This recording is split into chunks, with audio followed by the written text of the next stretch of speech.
And right now it's time for that time when we talk to our special guest. Tonight our special guest is this year's winner of the Benny Award. For 51 years, this award has established itself as the pinnacle of success for those in the entertainment industry. Congratulations to country singer-songwriter Kevin Greaves. This year it is particularly special, being the first time the award has been won by a father and son. Kevin Greaves, welcome to The Beat Goes On. It's lovely to be here. Am I allowed to say congratulations, Kevin? A huge congratulations. Look at this. Isn't it beautiful? A Benny Award. Gosh, they get better every year, these Bennies, don't they? Is that pure gold, Kevin? I don't think so. But I'm very proud of that. The people that give it to you, you know, it's your peers, isn't it? Yeah, and the list of people that have won it in previous years, including my dad 41 years ago. And you didn't know a thing about it until you had a suspicion, though. You got to have a suspicion that. Well, you know that I guess you knew that I knew that I was up for it. Yeah.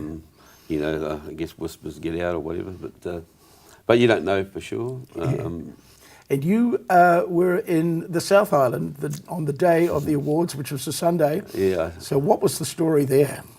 Well, I was on tour with Eddie Lowe and an Australian friend, Paul Costa, and we've been touring around the South Island for a couple of weeks. And so on the Saturday night, the award show's on Sunday evening, right? So Saturday night I was in Balclutha, and we had accommodation in Dunedin. So after the show finished, we had to drive from Balclutha to Dunedin, and then we had to be leaving Dunedin at 7 o'clock in the morning to make a 1:30 show in Christchurch at the Hornby Club.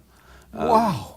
And so this is cutting it fine, isn't it? Yeah. So we from 1:30 at 5 o'clock I walked off the stage at the end of the show in Christchurch. I signed a few autographs and CDs and things, and straight out to the airport. Then, got in the car straight to the airport in Christchurch. Flew to Auckland. I had a 6 o'clock flight. Got to Auckland about 20 past 7 or 7:30 or somewhere around there. Got a rental car, drove into the Crown Plaza. We had a room, so my wife came with me, so she had to get changed, of course, into a thing. And then it was 9:30 by the time I think we got into the room. So it was a pretty big day, because the following morning after we celebrated and we got to bed about 2. And then next morning we had to leave 5 a.m. from the Crown Plaza, go back to the airport, get on a plane to Christchurch, get off in Christchurch, get my car, and go to the venue we were at the day before to pick up all my equipment, which is still sitting on the stage, and pick all that up. Then we picked Eddie Lowe up from his house. He lives in Christchurch, and drove to Nelson for a show. Yeah.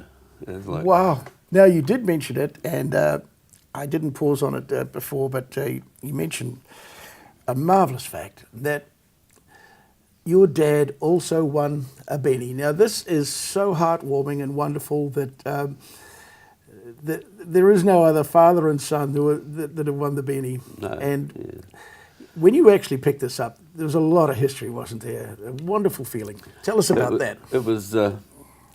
well, you know, it's actually, I was quite emotional when I walked up on stage. I didn't think I was going, and then it just sort of all hit me. And as I thought about my dad and what he'd been through, because it's given for your contribution to the New Zealand entertainment industry, and I guess it was passed down from my dad to me to not just to leave it in a better place than when you started with it, and that's what I try to do. I try to help out young people, try to, give my best. I'm trying to get the variety artists to have a bigger voice in the entertainment industry. There's things that need to change, I believe, and not one person can do it. You need a big group. We need to get every musician, entertainer to come along and join and be part of it. So Yeah, but I think it could be more. I can think It could be much more done. Look, just to go back, Dad, before we finish that, what year did Dad win it? I can't remember. 1976. 1976. Now, can you remember Dad winning it? Yes, I was there when he won it. What a moment. But look, Kevin, you're one of 14 children. Yeah. And the thing that makes me very interested in is Rusty was obviously trying to find a successor. And he thought, well, it might take 14 tries to get a successor. But how many of your brothers and sisters are full-time entertainers? None of them are full-time. I'm the only one that's You're full-time. so you are really, in a funny sort of sense, the successor to Rusty, aren't you? Yeah. Most of them, they all sing. No, they all sing, yeah, but and full-time. most of them play stuff, and there's a few of them are playing in bands, etc. Yeah. And quite often I use Midnight Special, who come and back me when I do shows around the place. They're an amazing band, and of course my brothers and sisters are in that. They not only play instruments, they do all the harmony and all that sort of stuff. And Now, that lovely voice of yours, isn't it lovely and deep? Did Dad have that voice? Or no, my dad's Anybody else got that? more of a tenor kind of, and the yodeling and all that sort of thing. You get what you're born with, I guess, and then you try to... And a good head of hair too. How did that happen? Yeah, that's... I guess that comes from my mum's side, actually. But, you get, you just try and develop what you have, and I look back now, and even when I was, I started singing on stage from when I was 4 or 5 years old. Yep. And I could never sing things in the same key that the record was in. And I used to have to change things. I was, Take it down lower? Yeah. Yeah. And I normally sing things a fifth below what Everybody else does, yeah. Unless it's a Brendan Dugan or something, then we're sort of in the same range, or some of the Johnny Cash stuff, or Waylon Jennings is. I'd love to hear you and Brendan Dugan have a competition. We did that a little bit on the... I did a Christmas record last year, and I did all duets with Different people. with my friends, and Brendan was on there, so we did White Christmas. So at the end, he's going lower and lower, and I'm getting lower and lower. But anyway, I'll let him win in the end. Now, Kevin, before we go any further, our viewers would love to hear you sing. We've got a fantastic clip here. It's called Daddy's Radio. What's the history behind this song, and why was it called Daddy's Radio? Well, it's just about a true life story. My dad was a qualified carpenter, and it just tells a story of a father and a son and their relationship through music and listening to music together, and all about what songs, what particular memories songs bring up, and I think that's true for everybody. You hear a song, and you have a particular memory that comes up from it. Oh, Daddy bought it at a neighbor's yard sale. He stuck it in his workshop way up on the shelf. He plugged it into an old brown extension cord.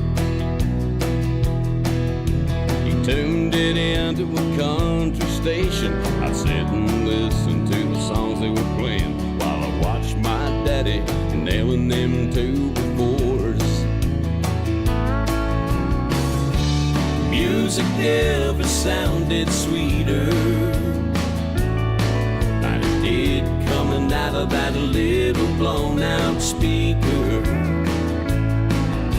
No, I don't mind that hi-fi sound on a high-tech stereo. Between the two, I'd have to choose my daddy's radio.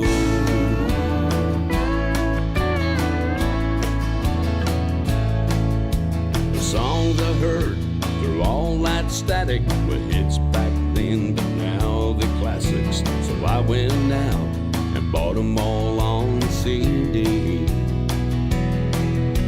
You wouldn't believe how much I paid for that 6-disc changer in my old Chevrolet, but it don't sound near as good to me. Music never sounded sweeter than it did coming out of that little blown out speaker. I don't mind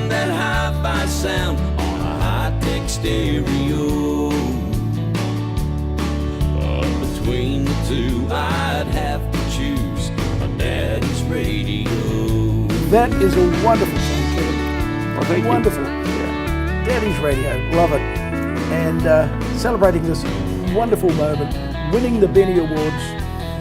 Was it last Sunday night, wasn't it? Yes. Or 2 Sunday nights ago. Before you go, Kevin, Nashville's looming. You're taking a group of people on a trip to Nashville with you. Yeah, we're going to the Lake Tahoe and Reno area up in the north of the Northern California and Nevada area, where they film Bonanza. And so we're going to do a bit of cowboy stuff up there, go to Virginia City, which is really kind of cool.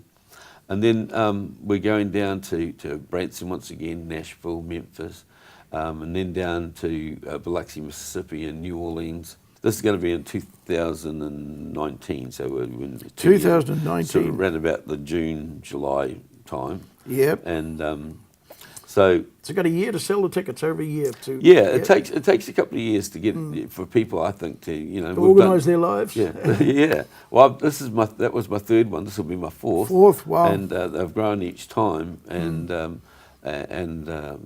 but just because I lived in Nashville and toured all around the USA, I know all the places that I enjoyed going to. I've been taking these people back to.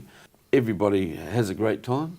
It's about 3 weeks away over there. Yeah. Well, the thing is, if you didn't like country music, you wouldn't be on the tour, would you? That's so right. You're going to have fun. Kevin, we've got to say goodbye. We've already gone through our allocated time, and here it is. Next year, Kevin, you'll be one of the Benny Award winners that will select the Benny Award winner for 2018. Yes. What a great thing to happen. Honour. It's nice and heavy, isn't it? Kevin, Thank you. I think I'll keep it.